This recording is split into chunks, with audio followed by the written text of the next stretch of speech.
Bien, mis hermanos, buenos días. Buenos días, hermanos. Que el Señor nos bendiga en esta mañana. Damos gracias al Señor por esta oportunidad que Él nos da de una vez más poder exponer su palabra, una vez más poder tener este privilegio junto a mis hermanos de poder compartir la palabra suya, su palabra, la palabra del Señor. Y nosotros damos muchas gracias al Señor por esta ocasión que podemos tener este tiempo y compartir con ustedes el tesoro de la palabra del Señor.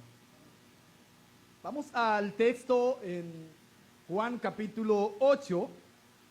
Juan capítulo 8. Desde el principio hasta el versículo 11. Ya el pastor Jensi lo leyó al principio, pero vamos a leerlo nuevamente para refrescar la idea de todo el párrafo, de todo el texto.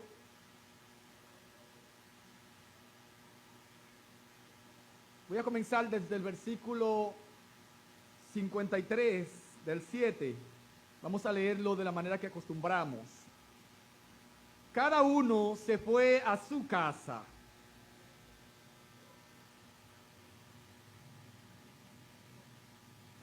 Y Jesús se fue al monte de los olivos.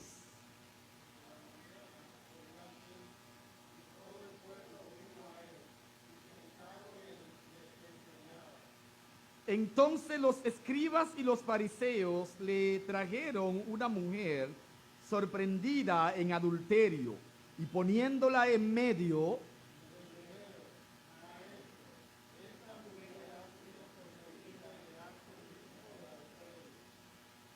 y en la ley nos mandó Moisés apedrear a tales mujeres. Tú pues, ¿qué dices?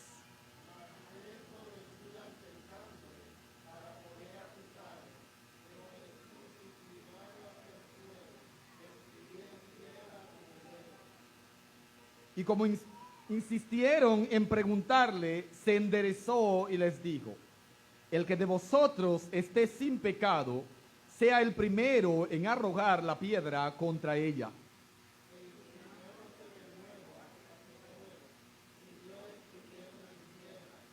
Pero ellos, al oír esto, acusados por su conciencia, salían uno a uno, comenzando desde los más viejos hasta los postreros, y quedó solo Jesús y la mujer que estaba en medio.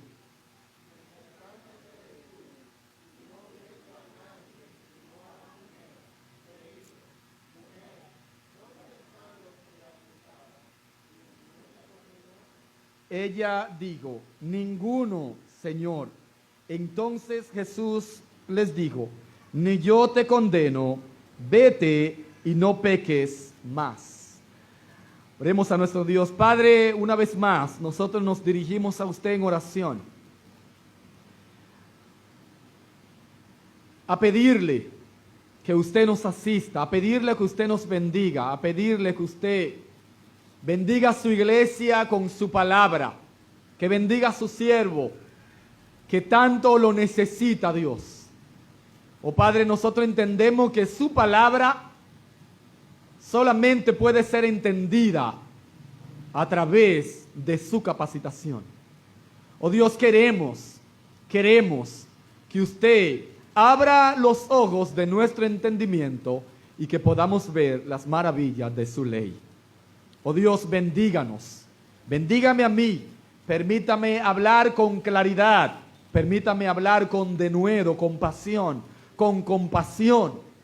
Oh Dios, permítame presentar su gloria, presentar la gloria de Cristo. Ayúdeme, asístame con su Espíritu. Esto mismo pido para con la iglesia, Dios, todos nosotros aquí. Ayúdenos a escuchar de tal manera que comprendamos y que comprendamos para obedecer, Dios. Ayúdenos y bendíganos en el nombre de Jesús. Amén y amén. En nuestro país, las últimas semanas, nosotros hemos sido testigos de una serie de debates o controversias. Debates que le han llamado debates nacionales, debates privados, que gracias a Dios por las redes nos hemos dado cuenta, debate y controversia que han sido provocados, debate en canales y programas que no son para debatir, no son para controversia, pero luego presentan el escenario y planifican el escenario para presentar la controversia con el fin de avergonzar y salir airoso, salir con el pecho delante. Hemos tenido debate que no se trata de un hombre contra otro hombre, sino que se trata de un debate por la verdad, un debate por la verdad. Y no se sienta usted intimidado cuando usted se inclina por una parte u otra, diciendo, creyendo o tragándose la falacia, pero él no es cristiano. ¿Y por qué ustedes están de acuerdo con él? Bueno, que no se trata de él ni de ellos, no se trata ni del uno ni del otro. Se trata de la verdad. Y toda verdad es verdad de Dios. Toda verdad es verdad de Dios.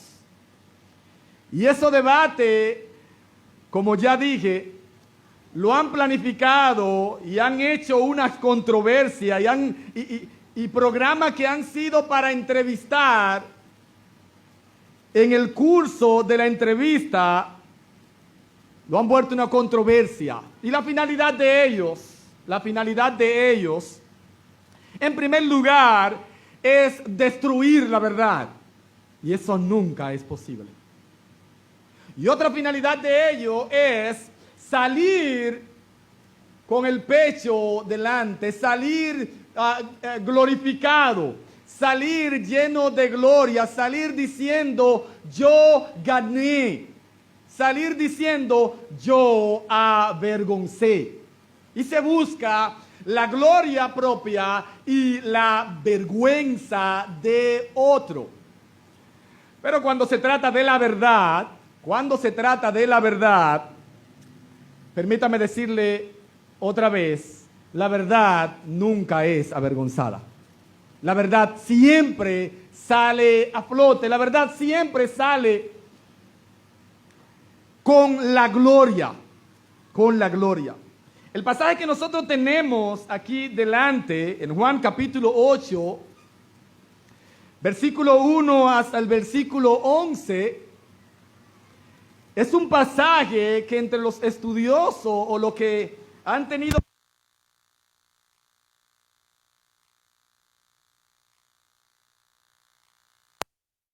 podido ver que es un pasaje que es objeto de controversia, es un pasaje objeto de menosprecio. Hay muchas personas que dicen, muchos estudiosos dicen, que este no es un pasaje inspirado por algunos elementos que ellos presentan y hablan del estilo del pasaje, diciendo no es inspirado porque el estilo de Juan no es el que aparece en esta historia. Otro de los elementos que ellos presentan es que, este pasaje no aparece en el original, no aparece en este lugar, aparece en otros lugares. Otra cosa que dicen es que este pasaje no aparece, y otra vez lo ponen, no aparecen en algunos manuscritos originales, queriendo con eso quitar toda autoridad, toda veracidad de este texto. Pero las evidencias que presenta el texto, las evidencias que nosotros tenemos a favor de la veracidad, de la inspiración de este texto son mayores. Y nos dan a nosotros el fundamento firme para nosotros no dejarnos convencer, no dejarnos engañar y confiar en estas escrituras como palabra de Dios. Como palabra de Dios. Y la exposición no es una exposición para explicar la crítica textual del texto. Nosotros confiamos de que es palabra de Dios. Nosotros confiamos de que tiene autoridad, de que es verdad, de que ha sido inspirado. Y nosotros creemos que este pasaje, en vez de ser objeto, estar ahí para ser objeto de crítica y de discusión, más bien es un pasaje que está ahí para revelar la gloria de Cristo. Este pasaje está ahí para revelar la gloria de Cristo. Como todo el libro de Juan, al igual que este pasaje, está ahí para que veamos la gloria de Cristo. Para que veamos la gloria del unigénito Hijo de Dios.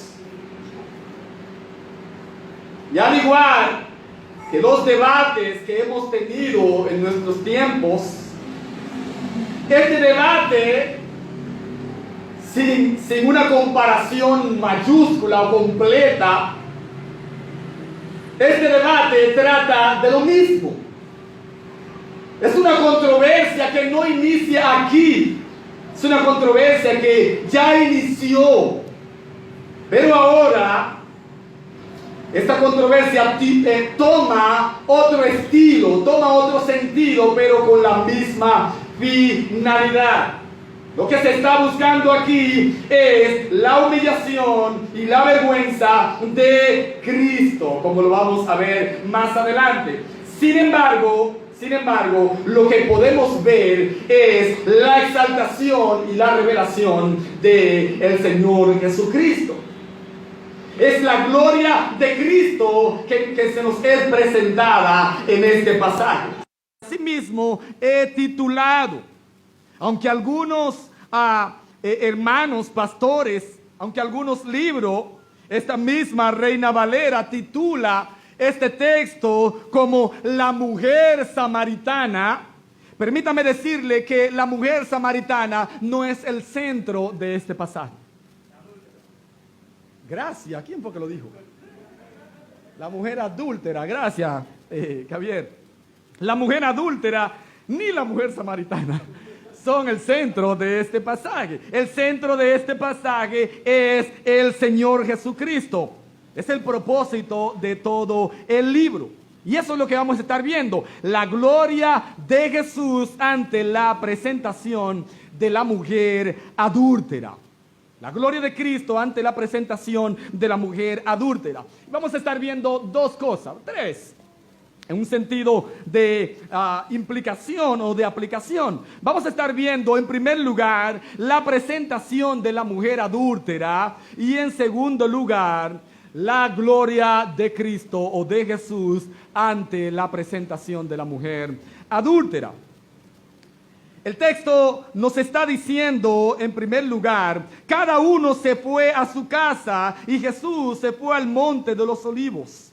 Y por la mañana volvió al templo y todo el pueblo vino a él. Y sentado él les enseñaba. El contexto de esto está en la fiesta que el pastor Jensi bien explicó y el intento de los líderes judíos en tomar a Cristo, en apresar al Señor Jesucristo, en prenderle. Y luego de que los alguaciles se presenten ante los líderes y decían a este hombre, no hay quien hable como él, luego de ser frustrado el plan de los líderes, cada uno, dice el texto, se fue a su casa. Y Jesús fue al monte de los olivos. Y dice el texto que luego él regresa en la mañana, volvió al templo. Y dice que todo el pueblo vino a él. Y la idea de que todo el pueblo vino a él es que muchas personas se acercaron a él. Muchas personas vinieron a él. Y las razones nosotros las tenemos. El Señor Jesucristo había expresado su sabiduría. El Señor Jesucristo había expresado su poder. El Señor Jesucristo había expresado, había ya ofertado salvación. Y había demostrado su superioridad ante los líderes judíos. Y las personas vienen a él. Y dice el texto que sentándose les enseñaba. Y es en este contexto en donde se le es presentada la mujer adúltera. Ahora, esta presentación tiene algunas características que nos van a servir como plataforma para nosotros apreciar la gloria de Cristo. Para nosotros apreciar la gloria de Cristo. ¿Cuál es esta primera característica que tiene esta presentación? Cuando hablo de presentación es cuando dice el texto que le trajeron una mujer. Que le pusieron de enfrente a una mujer. Ahora, esta presentación, como dije, tiene alguna característica que nos servirían como plataforma para nosotros ver y apreciar la gloria de Cristo. Lo primero que nosotros debemos de ver ante esta presentación es que esta presentación es una presentación hostil. Es una presentación hostil. El texto nos dice, entonces los escribas y los fariseos le trajeron una mujer sorprendida en adulterio y poniéndola en medio le dijeron, maestro. Los escribas y los fariseos eran los líderes del pueblo, encargados, como nosotros podemos leer en los libros, encargados de copiar, interpretar y de enseñar la ley. Estos mismos son los que ya habían comenzado una persecución y una controversia hostil contra el Señor Jesucristo. Nosotros debemos de ver esta presentación con la vista de quienes están presentando esta mujer. ¿Quiénes son los que están presentando a esta mujer para que nosotros entonces comencemos a ver cuál es el sentido de ellos? ¿Cuál es el propósito de ellos? Estos hombres, estos líderes, escribas y fariseos son los mismos judíos los que se refirieron, lo que se refiere el texto en el versículo 1 del capítulo 7, quienes procuraban matar a Jesucristo. ¿Están entendiendo? Estos mismos hombres son aquellos que procuraban matar al Señor Jesucristo. Estos mismos hombres son aquellos que enviaron a los alguaciles a apresar a Cristo, a agarrar al Señor Jesucristo. Estos hombres que están trayendo esta mujer ante Jesús son los mismos hombres que no solamente querían matarle, no solamente querían apresarle, sino que tenían un concepto de él no muy bueno. No muy bueno. El versículo 32 del capítulo 7, el versículo 47 del capítulo 7 dice el texto que ellos lo consideraban como un engañador. Como un engañador. Dice el texto, entonces los fariseos les respondieron a los alguaciles, ¿también vosotros habéis sido engañados? ¿También vosotros habéis sido engañados? El texto está presentando allí realmente que ellos están hablando con los alguaciles, pero le están diciendo a Cristo que Cristo es un engañador. De hecho, leyéndole esta semana a mis hijas, leyéndole la última semana de Cristo, vi que ya cuando Cristo está sepultado,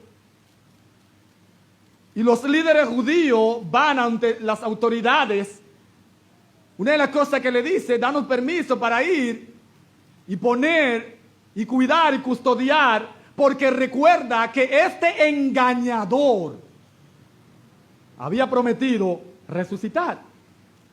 Desde antes de este acontecimiento hasta después de este acontecimiento, hasta el final, hasta que el Señor murió, estos hombres sostuvieron de Cristo un concepto de engañador.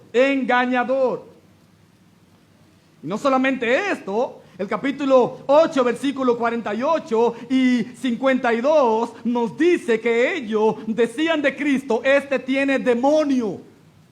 Consideraban a Cristo como alguien endemoniado. Estos hombres son quienes en todo el libro de Juan aparecen como adversario en controversia con el Señor Jesucristo. De manera que, con esto en mente, amados hermanos, entendiendo cuál es su intención de esta presentación, nosotros podemos percibir cuál es el propósito de ellos.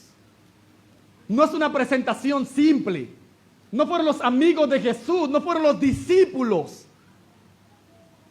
celosos, no fueron los discípulos movidos por un celo santo que le trajeron al Señor Jesucristo a esta mujer. No, fueron sus enemigos.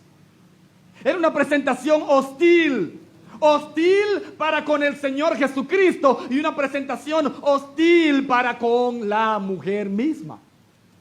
Hostil para con la mujer misma. Una presentación sin piedad, una presentación sin amor, una presentación cargada de maldad.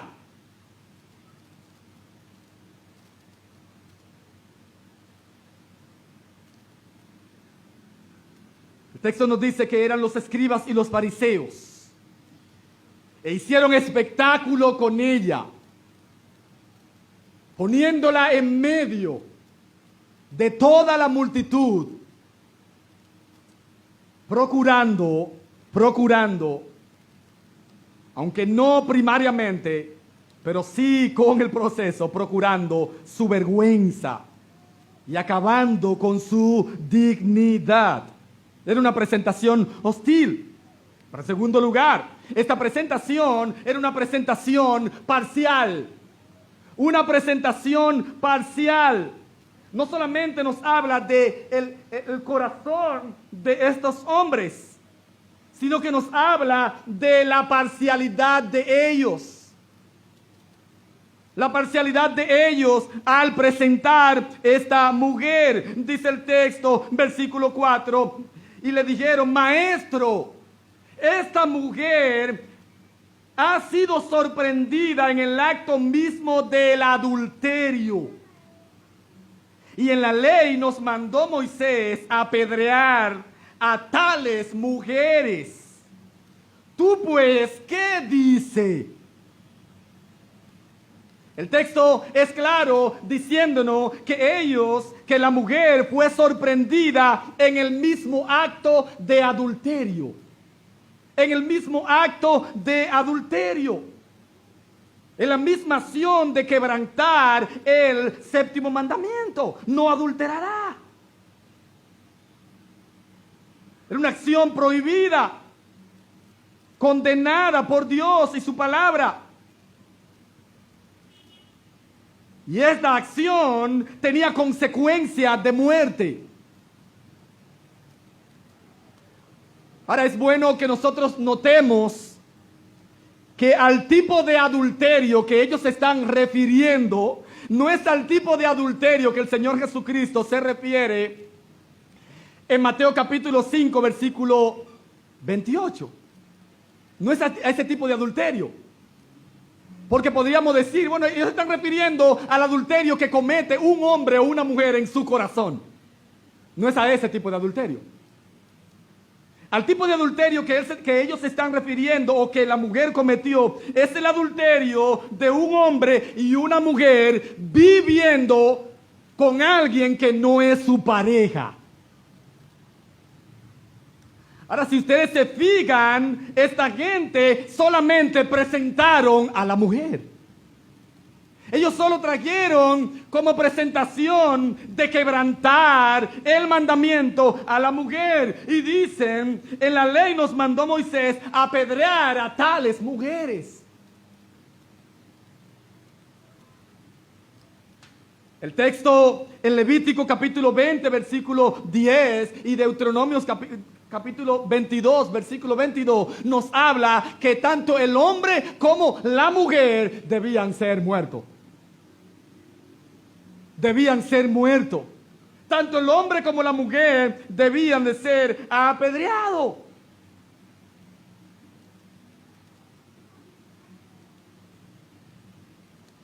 Entonces la pregunta que nos deberíamos hacer es, ¿dónde está el hombre? ¿Dónde está el hombre?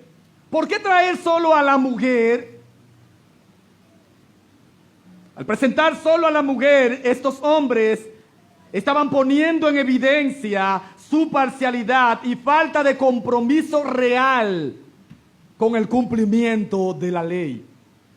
Y falta de compromiso real con el cumplimiento de la ley. Estos hombres estaban tomando solo una parte de la ley. Y solo una parte de la ley, no porque presentaron solo a la mujer y dejaron fuera al hombre. Hay otro elemento en el cumplimiento de ese mandamiento que lo vamos a ver más adelante. Que ellos no lo presentaron, no lo tomaron en cuenta. Pero luego el Señor Jesucristo lo va a poner en evidencia. Estos hombres estaban siendo parcial, presentando solo una parte del cuerpo, presentando solo una parte de su estrategia. Su hostilidad, su parcialidad estaba acompañada también con hipocresía. Esta era una presentación no solamente hostil y parcial, sino que también era una presentación hipócrita. Era una presentación hipócrita. Recordemos una vez más el contexto de esto. Estamos en medio de una serie de controversia entre los líderes judíos y el Señor Jesucristo.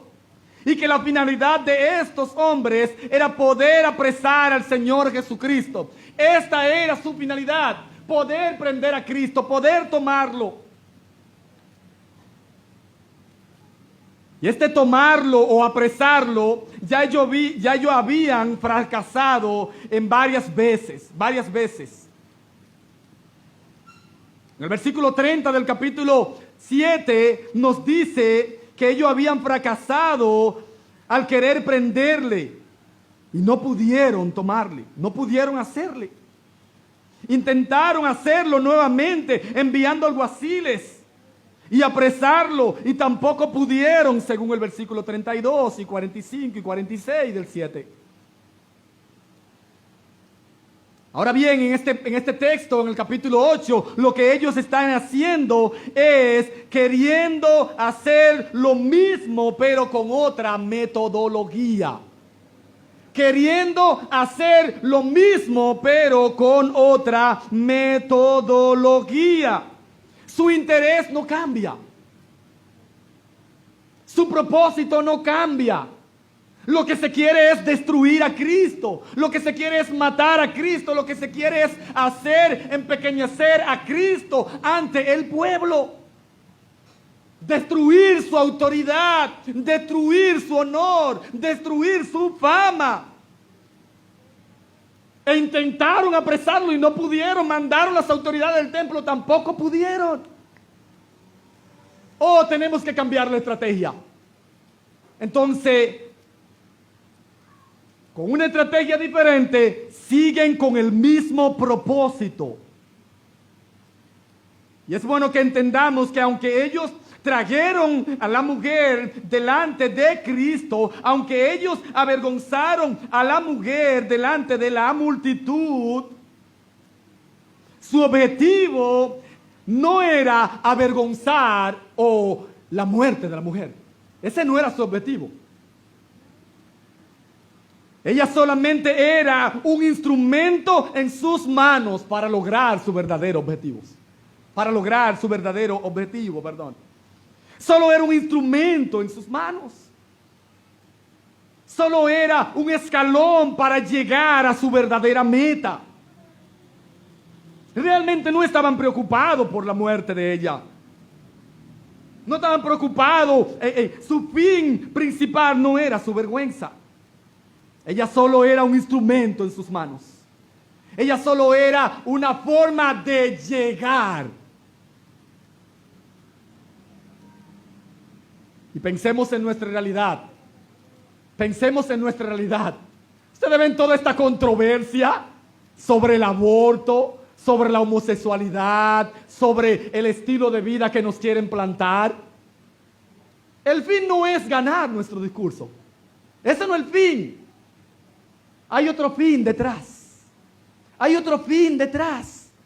una búsqueda de gloria, hay una búsqueda de beneficios personales. No es el fin. Es una estrategia en su batalla. Es una estrategia en su controversia. Presentar algo para distraer y lograr lo que verdaderamente se quiere. No es la mujer su objetivo.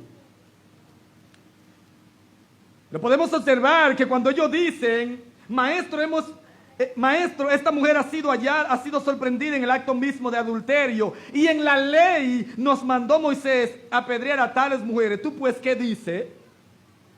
Nosotros debemos de despegar también que su objetivo tampoco era el cumplimiento de la ley.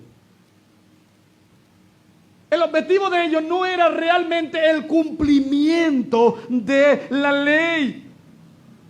En una lectura superficial, cualquiera podría pensar, wow, estos hombres tienen un interés ferviente para que la ley de Dios se cumpla, para que la ley de Dios se lleve a cabo. Cuán grande celo tienen estos hombres por la ley de Dios. Pero no, mis amados hermanos. Esto no era su objetivo primario.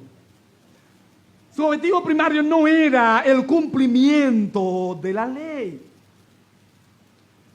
Podrían haber varias razones, pero yo le tengo dos. Si quisieran el cumplimiento fiel de la ley, hubiesen traído también al hombre. Hubiesen presentado los culpables,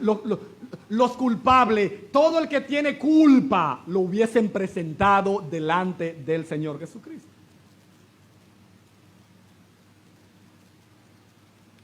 No lo trajeron.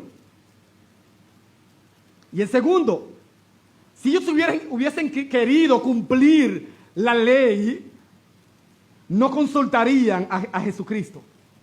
Ellos no hubiesen consultado al Señor Jesucristo. Y entiendan el contexto, entiendan la ironía de esta razón. Si ellos quieren el cumplimiento de la ley, ¿le van a preguntar a un charlatán? ¿Le van a preguntar a un engañador según ellos? No le van a preguntar a un engañador.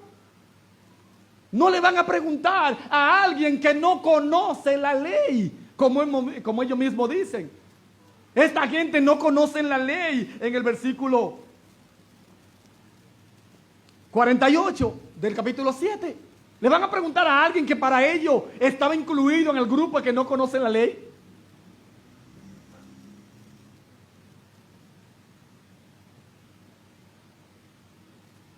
Su motivo principal no era el fiel cumplimiento de la ley.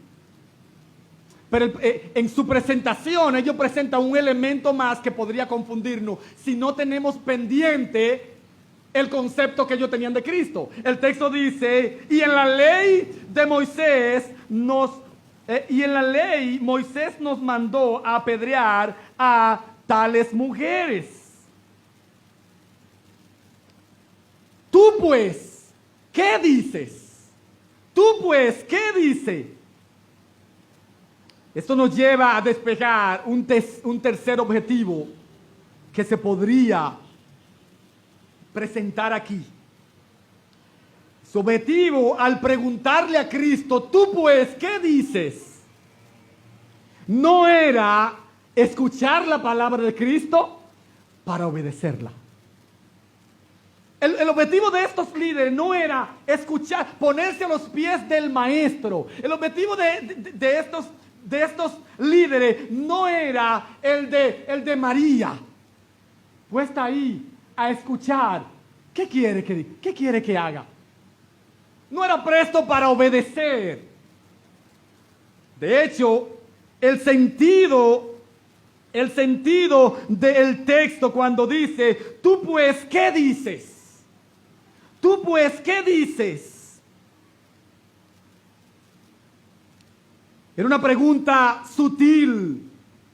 Era una pregunta, como decimos nosotros. No sé si se dice en otro lugar, pero aquí en Consuelo utilizamos la expresión. Esta pregunta está cargada de veneno. Vino con una bomba. Está haciendo una pregunta venenosa. No quieren la respuesta de Cristo para obedecerla. Es una pregunta sutil. Es una pregunta cargada de veneno. Este tipo de pregunta era usada por los líderes judíos. Si nosotros al ver este texto y pensar en esta pregunta y también leer en otras partes, vino a mi mente Mateo capítulo 22, versículo 15 al 40, en donde el Señor Jesucristo lo atribillan, le tiran arriba un sinnúmero de preguntas. No, tiene número, solo son 3. Le preguntan sobre el tributo, ¿a quién se le debe dar? Y después de eso le preguntan sobre la resurrección. Y Jesucristo da respuesta. Y cuando ven que Jesucristo humilla a los saduceos, dice, pensando esto, los fariseos le preguntan, ¿cuál es el gran mandamiento? Pregunta tras pregunta, tras pregunta, tras pregunta. No para aprender, sino para amarrarte. ¿Tú has leído la Biblia? ¿Has leído la Biblia? Quizá dijo un chiste que no fue para nada. El mismo propósito. No fue para que le expliquen un texto. No fue para que le expliquen la verdad. No fue para que le expliquen y que lo convenzan. Si los argumentos vienen de ti, me derrumbo. No era esto. Tú pues, ¿qué dice? Era ponerlo, ¿sabe cuál era la idea del texto? Era ponerlo contra la espada y la pared. La autoridad de esta gente era la ley de Moisés. Y en la ley de Moisés está escrito que había que apedrearla. ¿Sabe qué es lo que dice ellos? ¿Y tú? ¿Cuál es tu opinión? Ajá, dame tu opinión ahora. Ajá, dime tu opinión. Pero ya la ley había hablado. La ley había hablado. Su intención, amados hermanos, no era obedecer a Cristo. El objetivo de esta presentación, el escritor no lo deja a nuestra imaginación. El objetivo de esta presentación nosotros lo podemos observar en el versículo 6. Dice el texto, mas esto decían tentándole para poder acusarle. Mas esto decían tentándole para poder acusarle. El objetivo de estos hombres no era la mujer, no era la ley, no era la obediencia a lo que Cristo pudiera decir. El objetivo real de esta presentación era probar a Cristo, hacer que Cristo caiga, poniéndole en un dilema para poder presentar acusación contra él. Para poder presentar acusación contra él. Pero esto decían tentándole para poder acusarle. ¿Cuál es el punto aquí? ¿Cuál es el punto de esta emboscada? El punto era el siguiente. Si el Señor Jesucristo respondía que no se debía apedrear a la mujer, le habían acusado ante el pueblo como alguien que desprecia la ley y había dado la impresión de que apoyaba el adulterio. Pero por otro lado, si decía que debían apedrear a la mujer, le habrían acusado de querer usurpar la prerrogativa de las autoridades romanas. ¿Estamos entendiendo? Según Juan capítulo 18, versículo 31, los romanos se habían reservado el derecho de ejecutar la pena de muerte en todas las tierras que ellos habían ocupado. Dar pena de muerte era solo para los romanos. Y esta era la disyuntiva. O si Cristo decía que la apedreen, entonces su discurso, su propósito de haber venido no para salvar a justos o a los sanos, sino a pecadores y llamarlo al arrepentimiento, iba a ser acusado por eso. Su discurso de perdón a los pecadores iba a ser tirado por el suelo. Estos hombres estaban poniendo en estrecho, supuestamente, al Señor Jesucristo, poniéndolo frente a la gracia y a la verdad, frente al juicio y la misericordia. ¿Qué vas a hacer? ¿Qué vas a hacer? Cualquier opinión que daba inclinándose a una de otra, cualquier respuesta del Señor Jesucristo para ello podía ser agarrado. Ahora, esta presentación, como le dije al principio, es una plataforma para que nosotros podamos ver la gloria de Cristo en las Escrituras. Cuando hablo de la gloria de Cristo en las Escrituras, amados hermanos, no me estoy refiriendo a una manifestación de esplendor, de fuego. No me estoy refiriendo de que Cristo va a revelar su gloria vociferando, transformando algún objeto físico.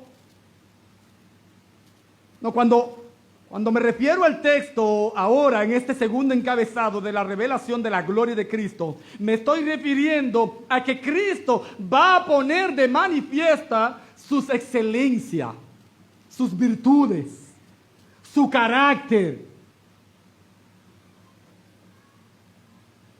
Lo primero que nosotros vemos en el texto es que el Señor Jesucristo revela su sabiduría. Lo primero que nosotros vemos en el texto es que el Señor Jesucristo revela su sabiduría.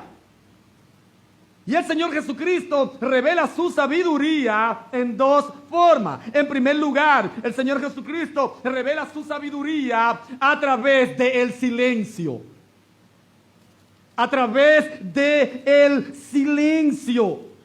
El versículo 6 nos dice el texto: mas esto decían tentándole para poder acusarle. Pero Jesús, dice el texto, inclinado hacia el suelo, escribía en tierra con el dedo.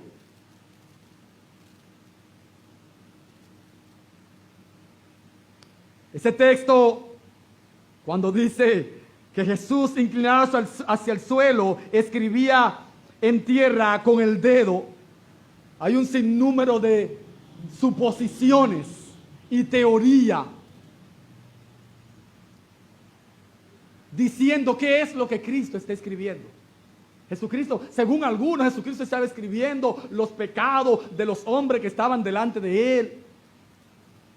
Jesucristo estaba escribiendo un sinnúmero de cosas. Yo le invito a ustedes, no para que se lleven de ello, descansen en lo que revela las Escrituras. Hay un sinnúmero de cosas que dicen supuestamente lo que el Señor Jesucristo está escribiendo aquí. Sin embargo, lo que la Escritura está revelando, lo que podemos ver que la Escritura está revelando, es la sabiduría de Cristo.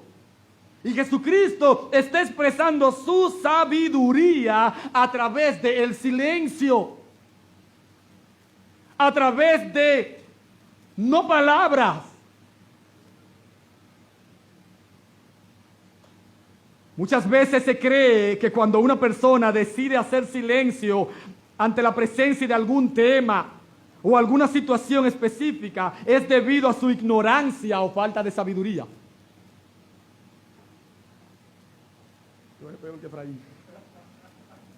Gracias. Eso es lo que muchas veces se piensa.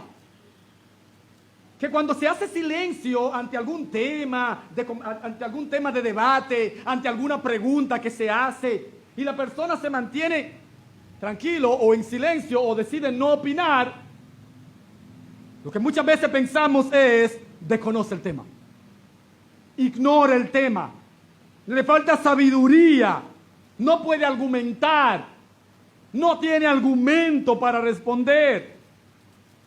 Eso es una falacia. El silencio del Señor Jesucristo ante esta situación es un silencio voluntario. Es un silencio voluntario. Como dice Juan Carlos Ray, este silencio equivale a una negativa a responder. El Señor Jesucristo está negado a responder, se negó a responder. No es que él estaba no es que el dilema lo agarraron, no porque que lo apresaron, ajá, y ahora, ajá, te tenemos. No era eso. La causa de ese silencio era voluntario. Voluntario. Las Escrituras nos permiten por lo menos dos razones del silencio de Cristo en esta circunstancia, en este sentido. En primer lugar, el Señor Jesucristo puede ser que hizo silencio porque conocía sus intenciones. El Señor Jesucristo conocía sus intenciones. De hecho, ¿usted lo ha hecho?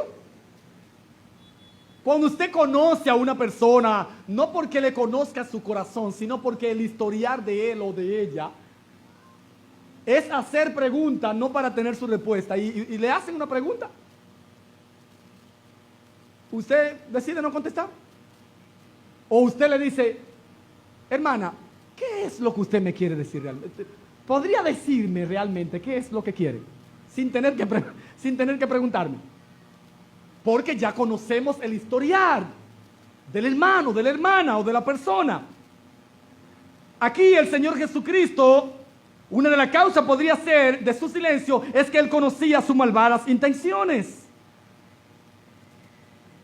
Como dice el texto en Mateo capítulo 22, cuando le preguntan acerca del tributo, dice el texto que Él conocía sus malvadas intenciones. Y le digo: hipócritas, ¿por qué me tentáis? Él sabía que era tentándole, Él sabía que era probándole. Y en esta ocasión no le dice hipócrita, no le dice ¿por qué me tentáis? Solo hace silencio. Pero Él conocía sus intenciones. En segundo lugar, el Señor Jesucristo hace silencio porque no era ese el propósito de su venida. No era el propósito de juzgar o servir de árbitro. No era el propósito de su venida. Como Él dice a aquel hombre que le dice: a mi hermano no quiere compartir la herencia conmigo. Y él le dice: ¿quién me ha puesto sobre ustedes de juez o de partidor? ¿Quién me puso? ¿Quién me colocó? En Lucas capítulo 12, versículos 13 y 14, no era su prerrogativa en ese momento de hacer juicio, de dar sentencia. No iba de acuerdo a su propósito en su venida. De hecho, en el mismo libro de Juan, capítulo 3, versículo 17, dice el texto que Él no vino a condenar al mundo, sino para que el mundo sea salvo por Él. Sino para que el mundo sea salvo por Él. Decide hacer silencio. Un silencio que comunica. Un silencio que es un concierto de voces. Un silencio que es un discurso.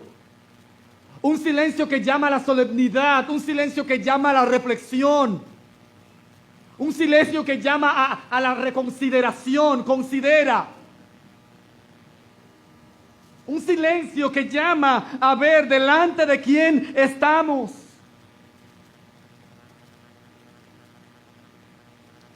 De hecho, hay silencio que nosotros lo hemos vivido, que nos comunican. Hemos llegado a lugares, o hemos estado en lugares, en nuestra casa, en el trabajo, en el barrio, compartiendo aquí mismo en la iglesia, y hay un silencio que a usted le comunica. No es necesariamente la ofensa, la bulla, el discurso, mira que no es necesario la acusación. Hay silencio, me están diciendo algo. Hay un silencio. ¿Qué te pasa? ¿Por qué le preguntamos eso? A las esposas, o las esposas nos lo preguntan a nosotros cuando tomamos el recurso del silencio para decir que algo está pasando. Es que comunicamos. No, solo estoy en silencio. ¿Qué te pasa, negro? ¿Qué te pasa, negra? El silencio comunica. Lo que estoy contando, algo de lo que pasa, no es que debe de ser la solución de nuestro problema. Tenemos que hablar. Amén. ¿Están entendiendo la ilustración? El silencio del esposo y la esposa no es que así que se resuelve el asunto. Es que debemos de hablar. Mira, me está pasando esto, me está pasando aquello. Solo fue algo que nos pasa, no para que lo ejecutemos. Dice Hendrickson, él llama este silencio un silencio majestuoso y de temor. Su sabiduría es revelada no solamente a través del silencio, sino que también es revelada a través de sus palabras. A través de sus palabras. Dice el versículo 7, y como insistieron en preguntarle, se enderezó. Y les digo, el que de vosotros esté sin pecado, sea el primero en arrojar la piedra contra ella. Si esto fuera un video, pusieran boom. O si estuviera yo dando clase y hablando con los muchachos del colegio, un grupo dijera, ¡wow! Es que lo dejó sin aire. Se acabó el argumento, se acabó. Insistieron en preguntarle. Y entonces él habló. Y sus palabras fueron breves, pero profundas. Sus palabras fueron breves, pero cargadas de sabiduría. Sus palabras fueron breves, pero para manifestar lo que se debía de manifestar. Para manifestar lo que faltaba en la discusión. Tú pues, ¿qué dice? Y le insistieron. Entonces él decide hablar. Y en sus palabras, el Señor muestra sabiduría. ¿Haciendo qué cosa? Lo primero que el Señor Jesucristo hace es exaltar la ley de Dios. Exaltar la ley de Dios. Eso es lo que el Señor Jesucristo hace con sus palabras. Estos hombres habían estado menospreciando la ley de Dios, aún en su presentación mencionándola y diciendo que ella es la causa. Jesucristo entonces cuando abre su boca, Él comienza a exaltar la ley. ¿Y cómo el Señor Jesucristo exalta la ley? Jesucristo exalta la ley no negando la culpabilidad de la mujer y su quebranto del mandamiento. Cuando el Señor Jesucristo le habla y dice, el que de vosotros esté sin pecado, sea el primero en arrojar la piedra contra ella, ese contra ella no le está eximiendo a ella de culpa. No está diciendo que ella no es culpable, que ella no ha hecho nada. No está diciendo que ella no tiene que ver con el asunto. No está diciendo que es mentira lo que ellos están diciendo. El Señor Jesucristo aún mantiene la culpabilidad de la mujer en sus palabras.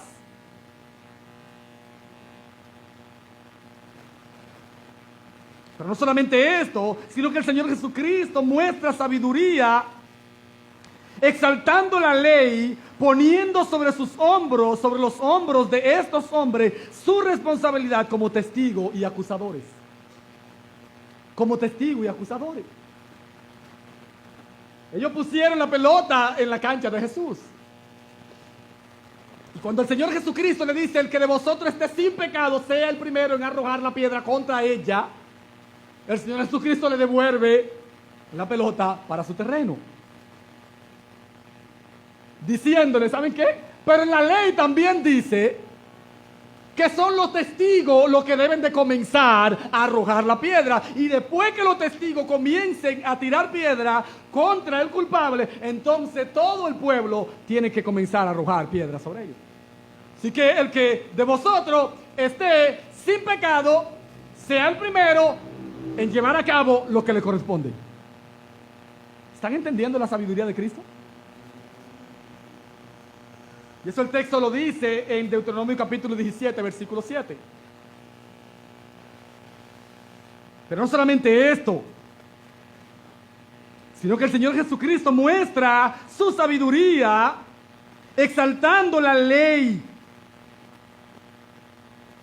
¿De qué forma el Señor Jesucristo exalta la ley? No eliminando su quebrantamiento a un acto externo o público, como el caso de la mujer adúltera, sino que Él expone el pecado de los acusadores, diciendo, el quebranto de la ley no es solamente externo, el quebranto de la ley tiene que ver con el corazón.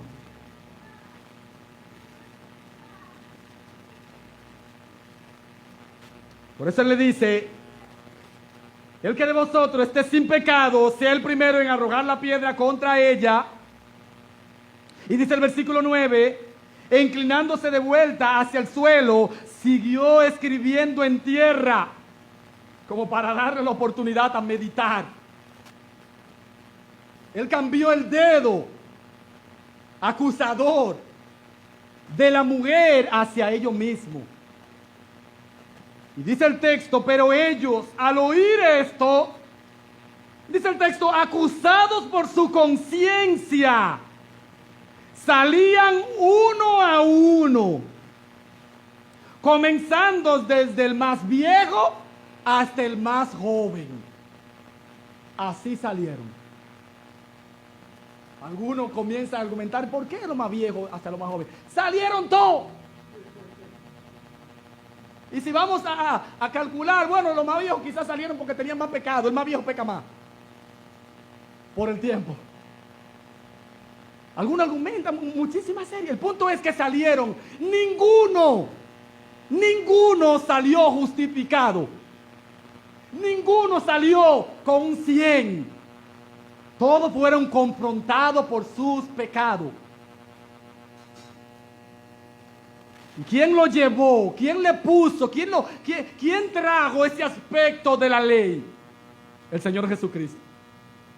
El Señor Jesucristo con sus palabras dijo, la ley es el fin de la ley, el propósito de la ley, donde la ley penetra y donde se quebranta, primeramente es en el corazón.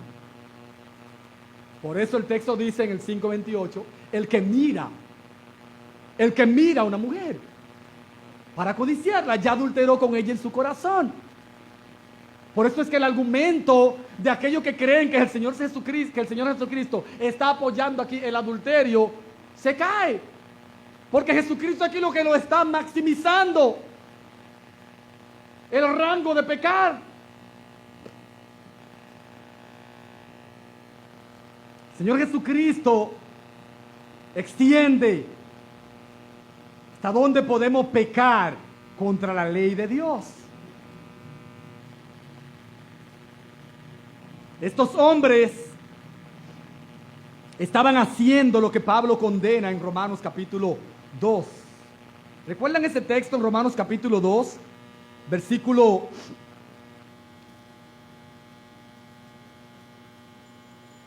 1. Dice el texto: por lo cual eres inexcusable, oh hombre, quien quiera que seas tú que juzga. Pues en lo que juzga a otro, te condena a ti mismo, porque tú que juzga, hace lo mismo. Tú que juzga, hace lo mismo. Estos hombres estaban acusando a esta mujer, habiendo cometido el mismo pecado. Habiendo cometido, estando en el mismo lugar, juzgando y haciendo lo mismo. Juzgando en la misma condición. El que de vosotros esté sin pecado, sea el primero en arrojar la piedra contra ella. El Señor Jesucristo expresa su sabiduría y muestra su superioridad ante estos hombres. Estos hombres quedaron derrotados y avergonzados delante de Cristo. Con su astucia vinieron delante de Cristo. Cristo con su sabiduría lo derrota una vez más. Porque Él le demostró que ellos lo iban a apresar cuando Él quisiera. Ahora le demostró que su astucia no iba a poder con su sabiduría. John MacArthur dice sobre esto: irónicamente, quienes querían avergonzar a Jesús se fueron avergonzados. Quienes venían a condenar a la mujer se fueron condenados por sus propias conciencias. Quienes querían gloria se fueron con vergüenza. A quienes querían avergonzar quedaron bien parados. Quedaron bien parados. No solamente el Señor Jesucristo revela su sabiduría, sino que también esta presentación fue una presentación en donde el Señor Jesucristo reveló su gracia y su perdón. Fue una plataforma para revelar su gracia y su perdón. El versículo 9 dice el texto que salieron uno a uno y comenzando desde el más viejo hasta el más joven, quedó solo Jesús y la mujer que estaba en medio. Quedó solo Jesús y la mujer que estaba en medio. Quedó quien era culpable frente al inocente. Quien era culpable frente al verdadero inocente. Quien habla con verdad. Entonces dice el texto, versículo 10.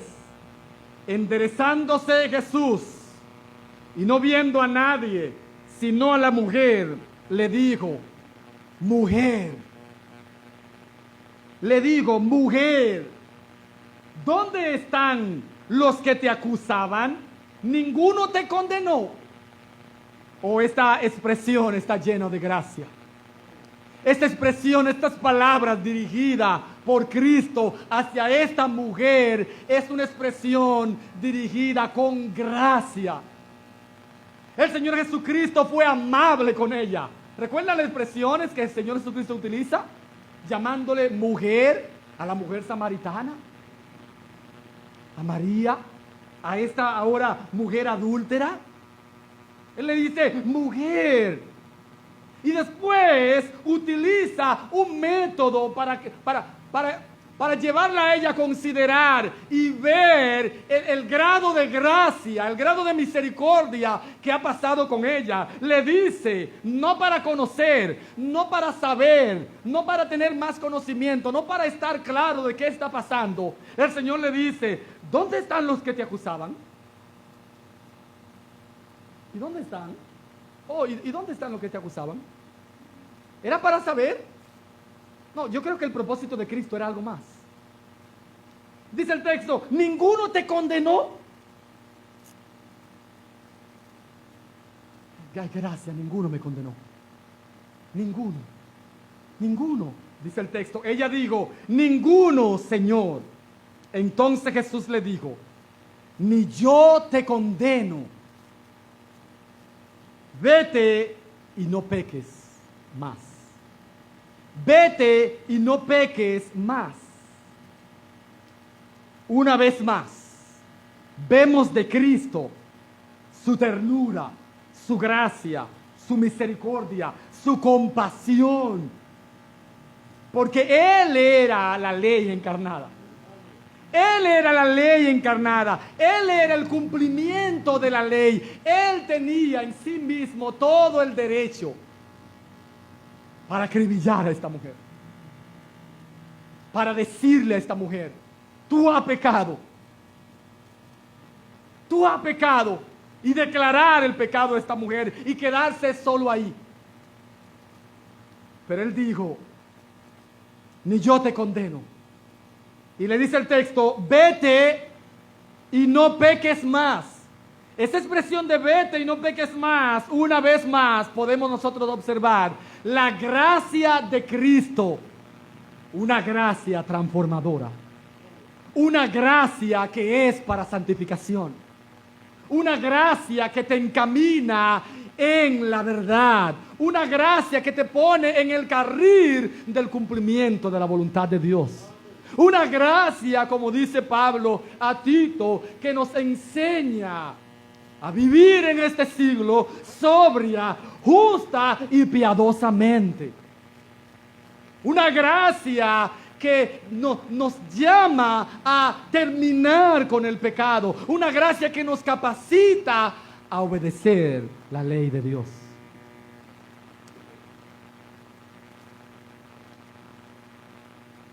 Qué buen escenario para comprender y ver la belleza de Cristo. Yo quisiera concluir solo leyendo y haciendo mención de algunas implicaciones. En primer lugar, amados hermanos, seamos agradecidos por el Señor Jesucristo. Seamos agradecidos por el Señor Jesucristo.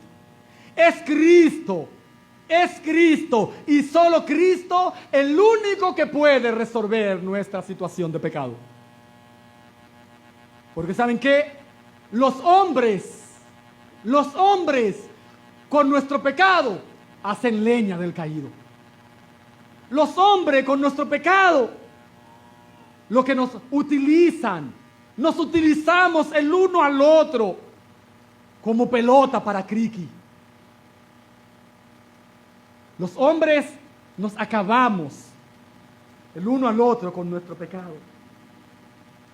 Los hombres nos utilizamos el pecado del otro, ¿saben para qué? Para proyectar nuestra falsa gloria. Para proyectar nuestra falsa gloria. Nuestro pecado no se soluciona con nosotros. Nuestro pecado no se soluciona con la ley. La ley nos condena. La ley nos crucifica. La ley nos mata. No nos pongamos delante de la ley creyendo que vamos a salir de pie. No. Somos culpables delante de la ley. Oh, pero gracias a Dios por el Señor Jesucristo. Gracias a Dios por Cristo, porque Él puede cargar nuestros pecados y declararnos justos delante de Dios. Declararnos justos delante de Dios. Demos gracias a Dios por Cristo. Pero también examinemos con sinceridad nuestras vidas para ver si estamos exigiendo de otro lo mismo que nosotros cogíamos. ¿Están escuchando ahí fuera? ¿Sí? Apliquemos, examinémonos a la luz de este pasaje. Examinémonos, evaluemos nuestro estado delante de Dios, delante de las Escrituras. Y veamos si nosotros estamos en nuestro suelo interno, en nuestra intimidad, si estamos cojeando por lo mismo que nosotros estamos siguiendo y crucificando y matando a otros. Evaluemos nuestras vidas. Considerémonos delante de Dios. veamos nuestras vidas delante del espejo de la palabra de Dios.